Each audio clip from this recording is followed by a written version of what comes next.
Uca Allah Subhanahu wa Ta'ala bu insanların وَقَالُ قُلُوبُنَا غُلْفٌ onlar dedilər ki, bizim qəlblərimiz örtülüdür.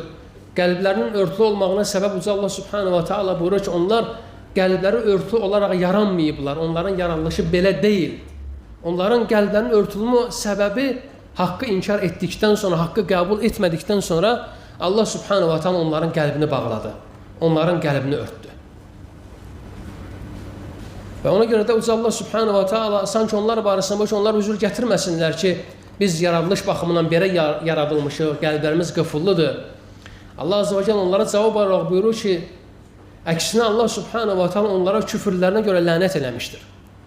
Və onlar küfür etdiklərinə görə, iman gətirmədiklərinə görə Allah Subhanahu wa Ta'ala onların qəlbini mühürlədi.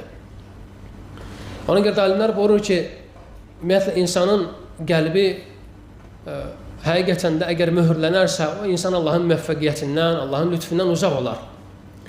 Və bu insanlar da Allah Azze ve Celle onları birinci növbədə sağlam qəlb üzərində yaratmışdı.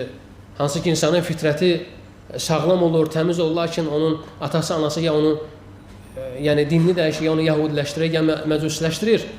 Və onlar da Allah Subhanahu wa Ta'ala onları birinci növbədə onların qəlbini pak yaratmışlar. Lakin onlar özləri küfrü seçdiklərinə görə, küfrü üstün tutduqlarına görə, imandan üstün tutduqlarına görə Allah Subhanahu wa Ta'ala cəza olaraq onları həm lənətlədi və həmçinin Allah Subhanahu wa Ta'ala cəza olaraq onların qəlbini möhürlədi, qəlbini bağladı.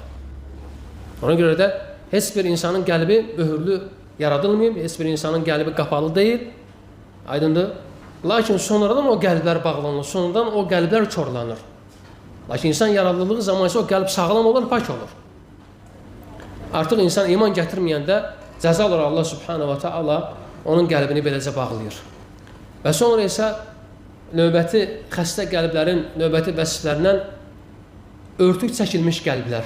Necə ki, Allah Azze ve Celle buyurur ki, وَمِنْ بَيْنِنَا وَبَيْنِكِ حِجَابٌ onlar deyərlər ki, bizimlə sənin aranda bir pərdə vardır.